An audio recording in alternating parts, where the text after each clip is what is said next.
बहुत दिनों की बात है। स्वर्णनगर नाम का एक राज्य था। उस राज्य की प्रजा बहुत ही सुख शांति से निर्भय होकर वास करते थे। वहां के महाराज चंद्रकेतु बहुत ही अच्छे राजा थे। प्रजा की भलाई किसमें है, की में नहीं, वो हमेशा इसकी चिंता में रहते थे। पर राजा चंद्रकेतु स्वयं बहुत दुखी थे, क्योंकि राजकन्या को जन्म देकर महारानी उन्हें छोड़कर चली गई थी। उस नन्ही सी राजकुमारी के बारे में सोचकर बहुत चिंतित थे महाराज चंद्रकेतु। मंत्रियों के परामर्श स्वरूप महाराज ने दूसरा विवाह किया। ये सोचकर कि बिना मां की बच्ची चंद्रमाला को मां का प्यार मिले, राजकुमारी चंद्रमाला की सौतेली मां जोधा बहुत ही सुंदर थी। उसके पास एक जादुई छड़ी था। वो रानी हर रोज एक बार उसे छड़ी से प्रश्न करते थे। जादू छड़ी, ये बताओ कि इस पूरे संसार में सबसे सुंदर कौन है? आपके अलावा दूसरा कौन है? आप है विश्व सुंदरी। महारानी ये बात सुनकर बहुत खुश हो जाया करती थी। अपने रूप की प्रशंसा किसे अच्छी नहीं लगती। इसी तरह दिन बीते, महीने बीते और साल बीतने लगे। बिना मां की राजकुमारी बड़ी होने लगी। राजकुमारी चंद्रमाला के मित्र थे बगीचे के पक्षी, तितलियां, रंग बिरंगे फूल और वन के पशु। एक दिन महाराज युद्ध पर चले गए। राजमहल में राजकुमारी अकेली थी और उसी दिन महारानी जोधा अपने जादू छड़ी से प्रश्न किया। जादू छड़ी, ये बताओ कि इस पूरे संसार में सबसे सुंदर कौन है? पर इस बार जादुई छड़ी ने उत्तर दिया। अब तक सबसे सुंदर आप ही थी रानी, पर चंद्रमाला अब आपसे भी सुंदर है। नहीं, नहीं, नहीं। ये बात सुनकर पहले तो जोधा बहुत रोई। उसके बाद चंद्रमाला पर बहुत क्रोधित हो गई और जलन वर्ष वो सोचने लगी कि कंचनमाला को इस पृथ्वी से कैसे खत्म किया जाए। जैसी सोच वैसा काम। अभी महाराज भी महल में नहीं थे। इस मौके का फायदा उठाकर राजकुमारी को राजमहल से दूर करके जोधा निश्चित हो जाना चाहती थी। जल्लाद, जल्लाद, जल्दी से यहाँ आओ। जल्लाद आया। महारानी ने उसके हाथों में मोहरे रखकर कहा, किसी को पता नहीं चलना चाहिए। तुरंत जाओ और राजकुमारी का कत्ल कर दो। जाओ, जल्दी जाओ। किसी को पता नहीं चला। जल्लाद बहला फुसला कर चंद्रमाला को वन में लेकर गया। पर ऊपर वाले की महिमा, उस निर्दय माया है। जल्लाद के मन को पता नहीं क्या हुआ। कमर से चाकू निकालकर जब वो चंद्रमाला का गला काटने जा रहा था, तो राजकुमारी की आंखों के आंसुओं को देखकर उसके हाथों से चाकू नीचे गिर गया।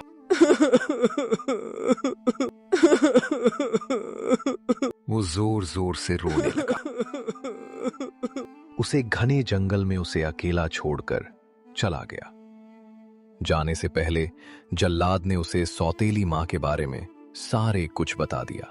ये सब सुनकर राजकुमारी बहुत दुखी हो गई और वो पेड़ के नीचे बैठकर रोने लगी।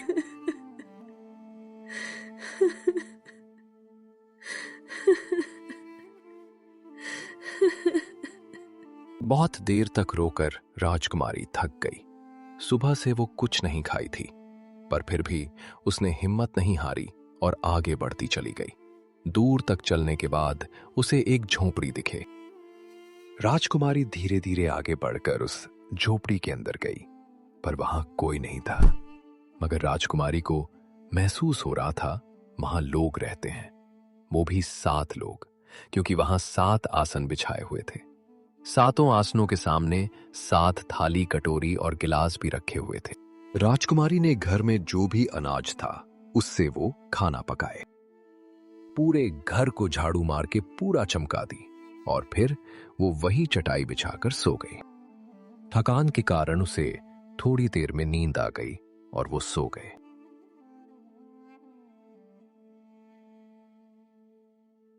उस घर के मालिक थे 7 बोनो। वो घर लौटे तो आश्चर्यचकित रह गए।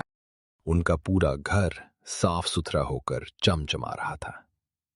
वो लोग सोई हुई राजकुमारी को देखकर और भी आश्चर्यचकित हो गए। इतनी सुंदर प्यारी सी लड़की इस जंगल में कैसे आई? वो यही सोच रहे थे कि राजकुमारी का नींद तभी खुल गई। तभी एक बोने ने पूछा, तुम कौन हो? कहां से आई हो?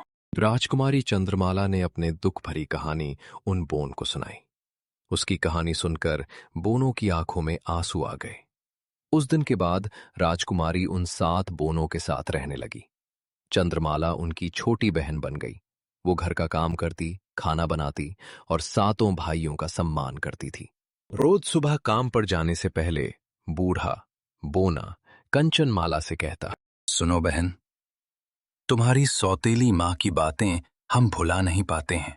वो तुम्हें नुकसान पहुंचा सकती हैं, इसलिए तुम कभी भी घर से बाहर मत निकलना। सावधानी से रहना बहन। चंद्रमाला सावधानी से ही रहती थी। एक दिन इधर रानी चंद्र माला को जल्लाद के साथ बेचकर निश्चित हो गई थी। वो बहुत ही खुश थी। उसे लग रहा था कि उसकी शत्रु वहां से चली गई। कुछ दिनों बाद एक दिन सवेरे रानी जोधा ने जादुई छड़ी से पूछा, जादुई छड़ी, मुझे ये बताओ कि ये पूरे संसार में सबसे सुंदर कौन है? वन में चंद्रमाला रहती है 7 बोनों के साथ। इस विश्व में सबसे सुंदर वही है, आपसे भी ज्यादा सुंदर। जादुई छड़ी हमेशा सत्य बोलता है, कभी झूठ नहीं बोलना। ये सब सुनकर रानी अत्यंत ही क्रोधित हो गई। उसने तय किया कि उसे स्वयं ही वो उसे मार डालेगी। ये सोचकर रानी ने भैंस बदलकर अपने थैले में रंग बिरंगे फीते रखे और जंगल की तरफ चल पड़ी। कुछ देर बाद वो 7 बोनों के घर के पास जाकर खड़ी हो गई। दूर से उसने राजकुमारी को देखा। उसे देखकर उसने उसे आवाज लगाई, आओ सुंदर लड़की, यहाँ आओ। मैं तुम्हारे बालों में सुंदर सुंदर फीते बांधूंगी। चलो जल्दी आओ, तुम्हारे बाल बहुत सुंदर लगेंगे। चलो जल्दी से बाहर आओ। पर कैसे खरीदूं? मेरे पास तो पैसे ही नहीं है। ये बात सुनकर दुष्ट रानी ने चंद्रमाला को अपनी मीठी बातों में फंसने लगी। बहरूपिया रानी की बातों में आकर चंद्रमाला उसे बूढ़े बोनों की बातें भूल गई और घर का दरवाजा खोलकर बाहर आ गई। दुष्ट रानी ने उसने अपने गोद में बिठाया और उसे विष लगे कंघी से दुष्ट रानी ने चंद्रमाला के बालों में जोर से कराया, जिससे उसकी चमड़ी छिल गई और कंघी में लगा विष भी उसके चमड़ी में चला गया। चंद्रमाला वहीं बेहोश होकर फर्श पर गिर पड़ी।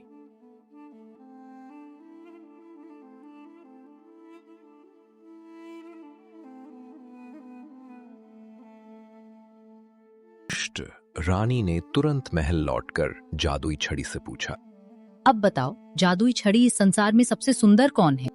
जादुई छड़ी ने जवाब दिया, अब तक सबसे सुंदर थी चंद्रमाला, पर अब से हैं आप ये। बात सुनकर रानी खुशी से नाचने लगी। उसकी तो हंसी रुकने का नाम ही नहीं ले रही थी। उस दिन शाम को 7 बोनों ने लौट कर देखा। राजकुमारी फर्श पर गिरी पड़ी है। विष के प्रभाव से उसका पूरा शरीर नीला पड़ गया था। चंद्रमाला अचेत होकर पड़ी थी। 7 बोनों ने बहुत कोशिश की, पर चंद्रमाला की नींद नहीं तोड़ पाए और वो सभी रोने लगे। रात ही ऐसा ही कट गई।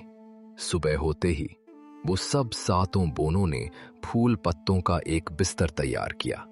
इसके बाद 7 बोनों ने चंद्रमाला उसे बिस्तर पर सुला दिया।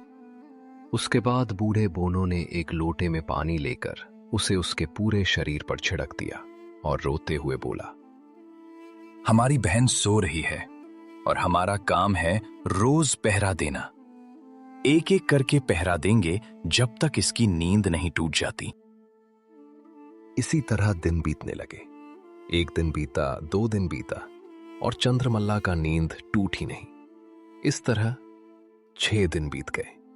आज सबसे छोटा बौना चंद्रमाला के फूलों के बिस्तर के पास पहरा दे रहा है। तभी वहां से एक राजकुमार घोड़े पर सवार होकर गुजर रहा था। उसने फूलों के बिस्तर पर सोई हुई चंद्रमाला को देखा। तभी वो राजकुमार घोड़े से उतरकर वहां आया। छोटे बौने ने उसे चंद्रमाला के जीवन की सारी घटनाएं बता दी।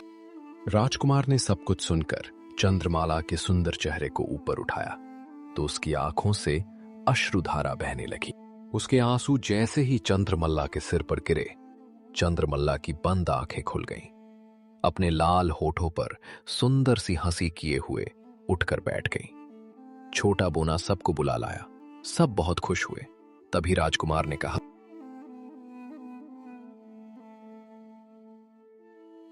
मैं चंद्रमल्ला को अपने राज्य चंपक नगर ले जाऊंगा और चंद्रमल्ला मेरे राज्य की रानी बनेगी। ये बात सुनकर सातों बौना बहुत खुश हो गए। बूढ़ा बोना खुशी से रोते रोते हुए बोला, इस जंगल में आखिर कौन है इसकी देखभाल करेगा? बोलो तो।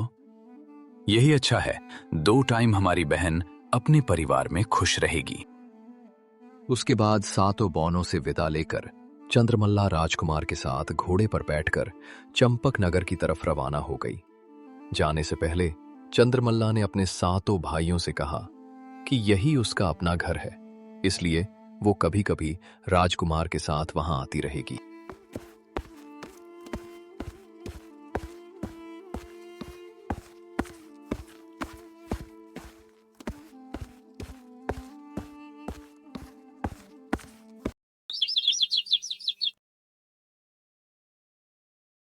दिन इधर उधर उस दुष्ट रानी ने मजाक में बहुत दिनों के बाद हंसते हंसते जादुई छड़ी से प्रश्न किया, अब बताओ, जादू छड़ी की इस संसार में सबसे सुंदर कौन?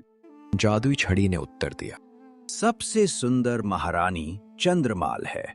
चंपक नगर में है उसका वास। अगर उसे नुकसान पहुंचाने गई तो होगा सर्वनाश। जोधा ने छड़ी पर प्रहार किया और जादुई छड़ी टूट गई और वो रानी पागल होकर दर दर भटकने लगी।